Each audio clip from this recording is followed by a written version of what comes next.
9/11, there's a woman with a gun threatening me. Karen screamed into her phone. What she didn't know. She had just broken into a police officer's house, and that threatening woman was about to teach her a lesson about real authority she'd never forget. Before watching full story, comment below from where you watching, also like and subscribe for more stories. Tom Richardson had been looking forward to moving into Maple Grove community for months. After years of apartment living, he and his wife Jessica were finally ready to buy their first home. The neighborhood looked perfect, well-maintained lawns, friendly neighbors, and a sense of community that reminded Tom of where he grew up. What Tom didn't know was that Maple Grove came with something he hadn't bargained for. Margaret Maggie Thornton, the self-appointed queen of the Homeowners Association. Maggie had lived in Maple Grove for 15 years, and in that time she had made it her personal mission to ensure that every single rule, regulation and guideline was followed to the letter. She walked the neighborhood every morning at exactly 7 a.m., clipboard in hand, looking for violations. Grass too long? Written up. Wrong color mailbox? Written up. Garbage can visible from the street? Written up. The other residents had learned to live with Maggie's antics. Some found her annoying but harmless. Others actively avoided her. But everyone agreed on one thing: you didn't want to get on Maggie's bad side. Tom learned this the hard way on his very first day. He was unloading the moving truck when Maggie appeared at his driveway, clipboard ready. "Excuse me," she said, her voice sharp and authoritative. "I'm Margaret Thornton, HOA president. I need to inform you that moving trucks are only permitted between the hours of 9 a.m. and 5 p.m., Monday through Friday. It's currently 6:45 p.m. on a Saturday." Tom looked at her, confused. "I'm sorry, what?" "We hired the movers for today because that's when they were available. We both work during the week." "That's not my problem," Maggie replied, making notes on her clipboard. "The rules are clearly stated in your HOA agreement. This is your first violation. 3 violations result in a fine."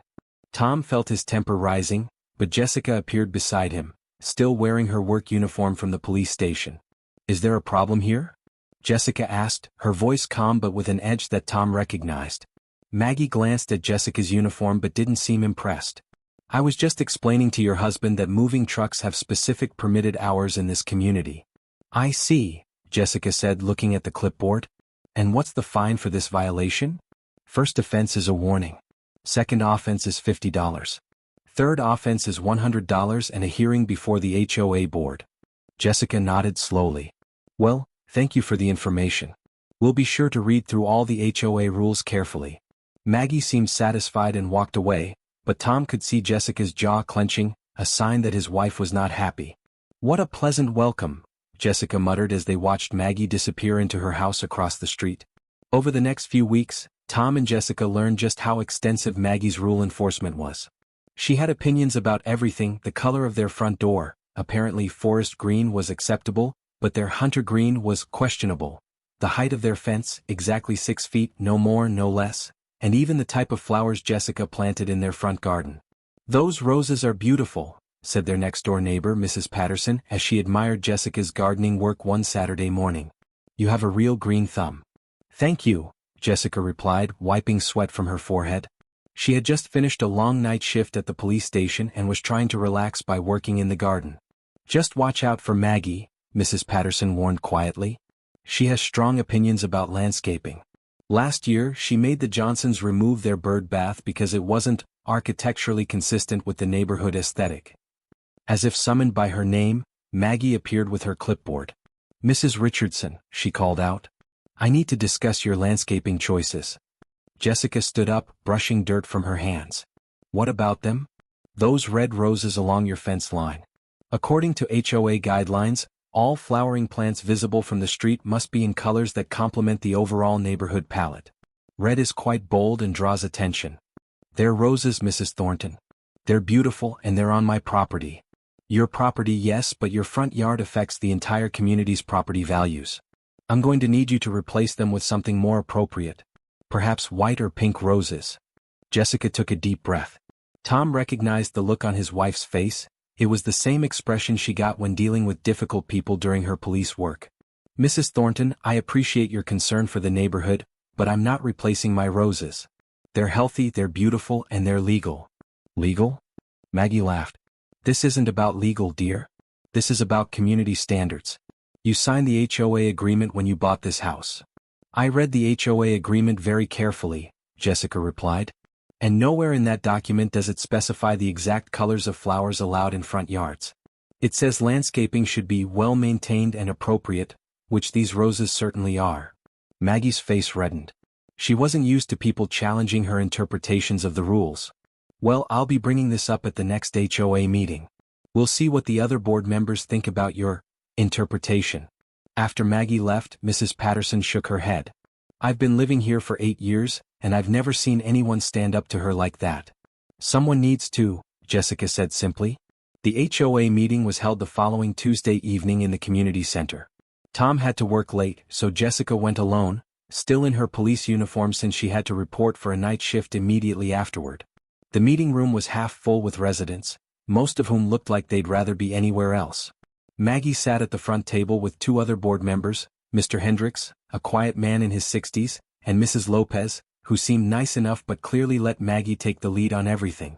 Our first order of business, Maggie announced, concerns the inappropriate landscaping at 742 Maple Drive. Jessica stood up. I assume you're talking about my roses. Your red roses, yes. As I explained, they're not in keeping with our community standards. Could you please show me where in the HOA bylaws it specifies approved flower colors? Jessica asked. Maggie fumbled through her papers. Well, it's implied in the section about maintaining neighborhood aesthetics. Implied isn't the same as stated, Jessica replied. As a police officer, I deal with laws and regulations every day. They need to be specific and clearly written. You can't enforce rules based on implications or personal preferences. The other residents started murmuring. Several of them had received citations from Maggie for various violations that they'd felt were unfair. Mr. Hendricks cleared his throat. Mrs. Richardson makes a valid point. Perhaps we should review the exact language of our landscaping guidelines. Furthermore, Jessica continued, I'd like to see the documentation of Maggie's authority to conduct inspections and issue violations. Is she an elected official? Was there a vote on these enforcement policies? The room fell silent. Maggie's face was now bright red. I am the HOA president, Maggie said stiffly. Elected or appointed? Jessica asked. More silence. Mrs. Lopez spoke up quietly. Actually, Margaret, you volunteered for the position when Mrs. Chen moved away last year. I don't think we ever held an official election. That's just a technicality, Maggie sputtered. In law enforcement, technicalities matter, Jessica said firmly. If you want to enforce rules, those rules need to be legitimate, clearly written, and properly authorized. Otherwise, what you're doing is harassment. Several residents started applauding. Maggie gathered her papers angrily. This meeting is adjourned, she snapped and stormed out. Mrs. Lopez looked embarrassed. I'm sorry about all this. Margaret means well, but... I understand, Jessica said. But meaning well doesn't give someone the right to make up rules as they go along. After the HOA meeting, Maggie's behavior toward the Richardsons became even more aggressive. She started walking by their house multiple times per day, taking photos of their property with her phone. She sent emails to Tom and Jessica almost daily citing new violations. Their garbage can was 2 inches too far from the curb, their newspaper was left on the driveway for more than 4 hours, their car was parked at a non-regulation angle in their own driveway. Tom was getting fed up, but Jessica remained calm. She's looking for a reaction, Jessica told her husband. The best thing we can do is document everything and stay within the actual rules. But Maggie wasn't done. Her next move crossed a line that even Tom hadn't expected. It was a Thursday afternoon, and Jessica was sleeping after working a double shift. Tom was at work and the house was quiet. Jessica had been asleep for about 2 hours when she was awakened by the sound of someone trying to open her front door. At first she thought it might be Tom coming home early. But when she looked at the clock, she realized he wouldn't be home for another 3 hours. Then she heard it again, someone was definitely trying to unlock their front door. Jessica quietly got out of bed and looked out the upstairs window. She could see Maggie standing on their front porch holding what looked like a key ring, trying different keys in their door lock. Jessica couldn't believe what she was seeing. Maggie was actually trying to break into their house. Moving quietly, Jessica went downstairs and positioned herself near the front door. She could hear Maggie muttering to herself on the other side. Has to be one of these. Master key should work. Need to document these violations properly. Jessica waited until she heard the lock click. Maggie had actually managed to unlock their door. As soon as the door started to open, Jessica was there. Stop right there, Jessica said firmly, her police training taking over. Do not take another step into this house. Maggie froze in the doorway, her hand still on the door handle. She was holding a ring of keys and had her ever-present clipboard tucked under her arm. Mrs. Richardson. I need to conduct an inspection to document violations. Get out of my house. Now. Jessica's voice was calm but deadly serious. You don't understand, Maggie said, taking a small step backward but not leaving the doorway. As HOA president, I have the right to inspect properties for compliance violations. I have a master key. You have the right to what? Jessica stepped closer, and Maggie could now see that she was wearing her off-duty weapon in a holster on her hip. The HOA agreement gives me inspection rights. Show me, Jessica demanded. Show me exactly where in the HOA agreement it says you can enter someone's home without permission. Maggie fumbled with her clipboard.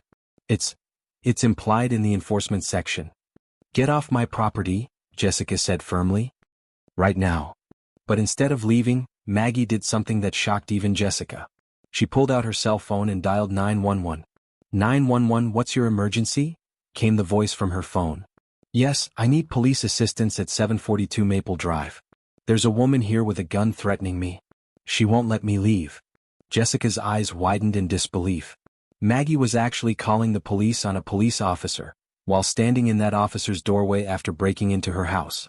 Ma'am, Jessica said, loud enough for the 911 operator to hear, I'm Officer Jessica Richardson with the Metro Police Department, badge number 4729.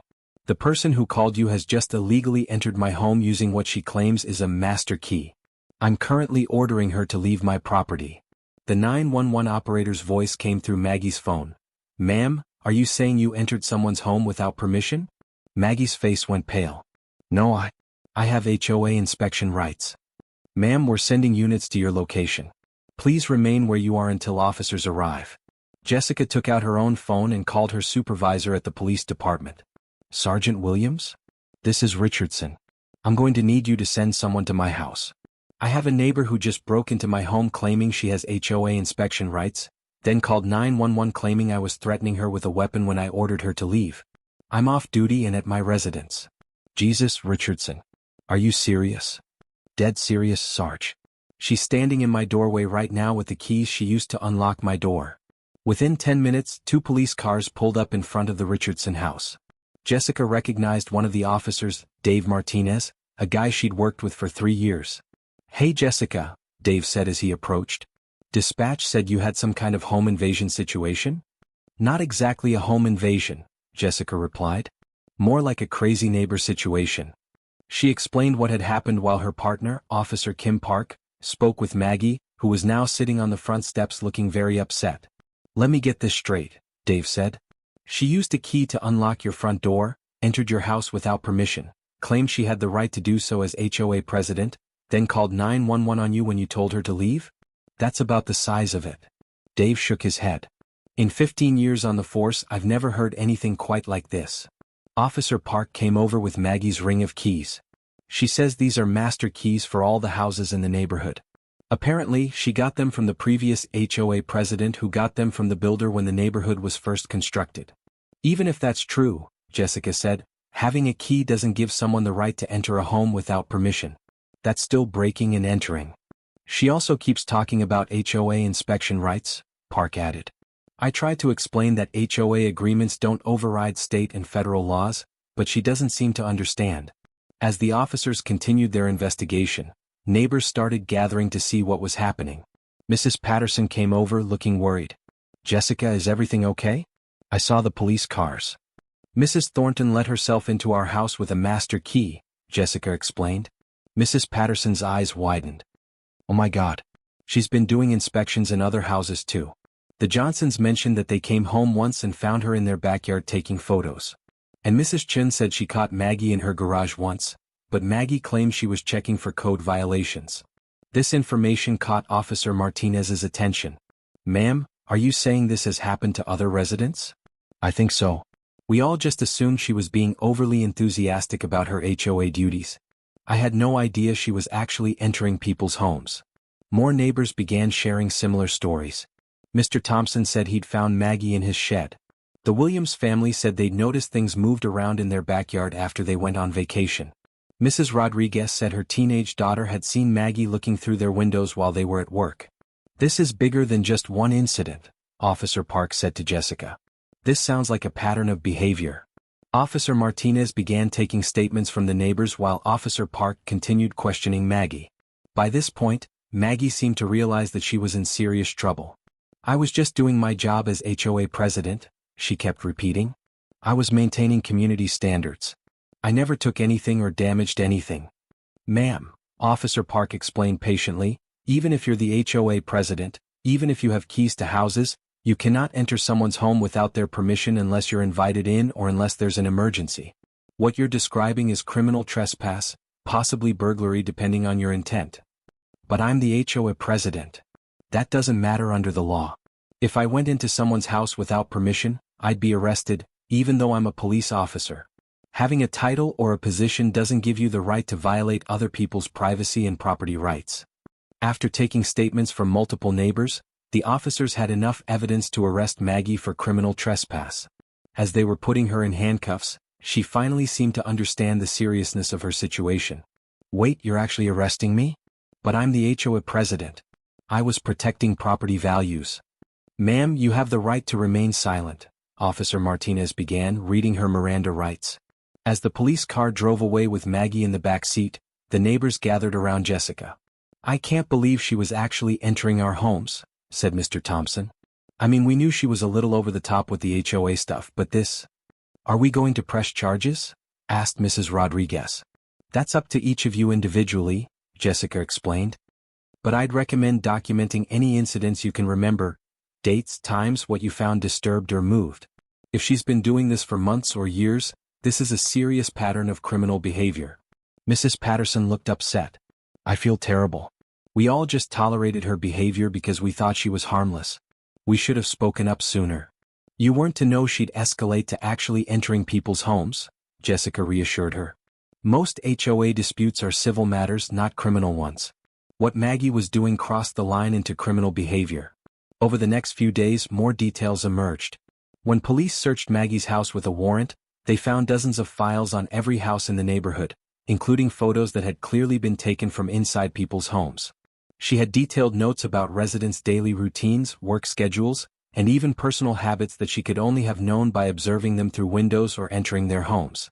The district attorney decided to press charges for multiple counts of criminal trespass, burglary, stalking, and harassment.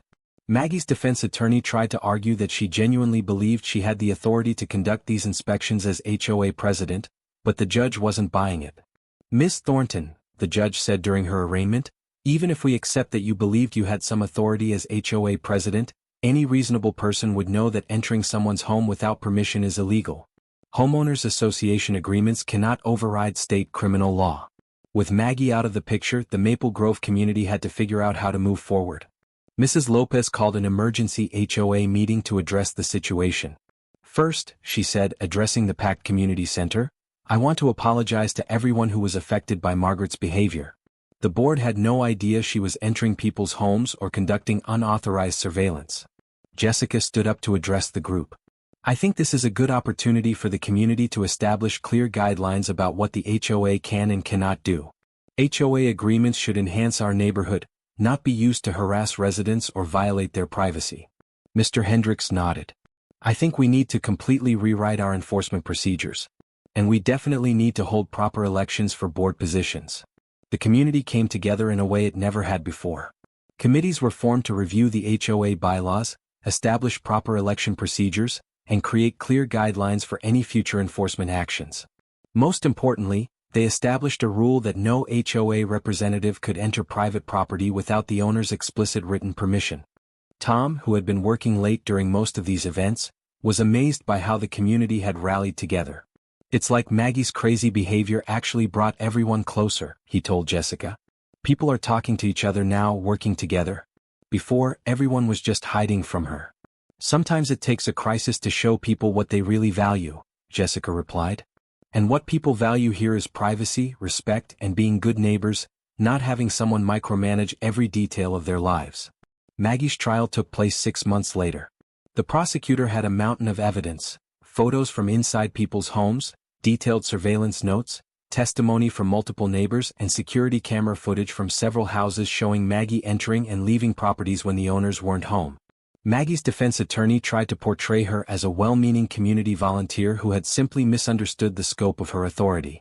But the evidence of systematic invasion of privacy was overwhelming. Jessica testified about the day Maggie had entered her home, describing how she had found Maggie trying to unlock her door and how Maggie had then called 911 claiming to be the victim. In your professional opinion as a police officer, the prosecutor asked, what would you call someone using keys to enter homes without permission? Breaking and entering, Jessica replied simply. Regardless of how they obtained the keys, regardless of their claimed authority, entering someone's home without permission is a crime. The defense attorney tried to challenge Jessica's testimony during cross-examination.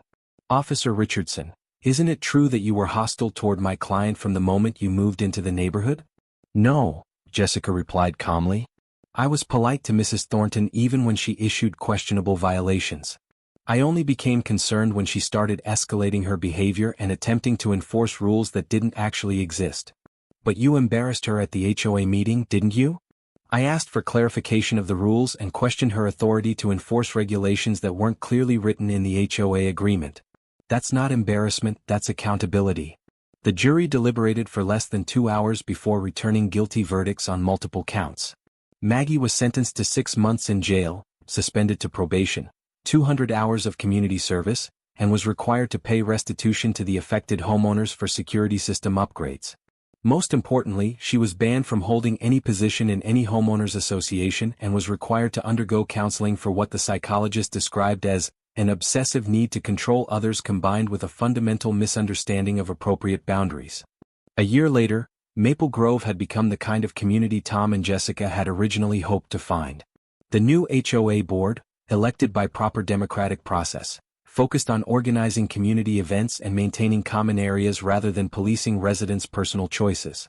The neighborhood now had regular block parties, a community garden where residents could grow vegetables together, and a neighborhood watch program that actually focused on security rather than rule enforcement. Jessica's red roses had become something of a neighborhood symbol. Other residents started planting colorful flowers in solidarity, and within a year, Maple Grove had transformed from a sterile, over-regulated community into a vibrant, welcoming neighborhood.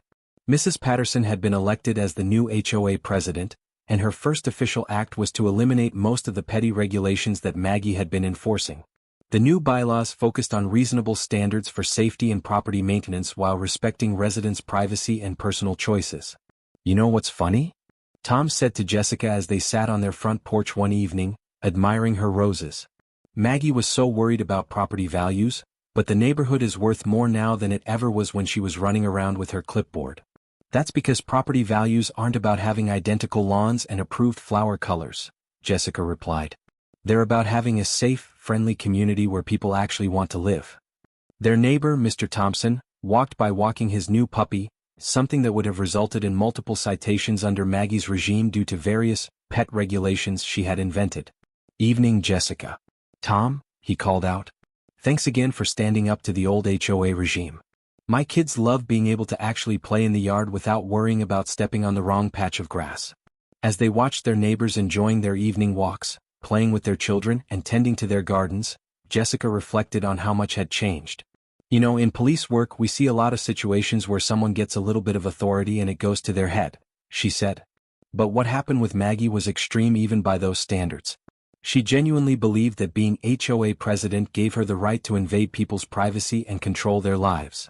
Do you think she learned anything from all this? Tom asked. I hope so. The counseling seems to be helping her understand boundaries.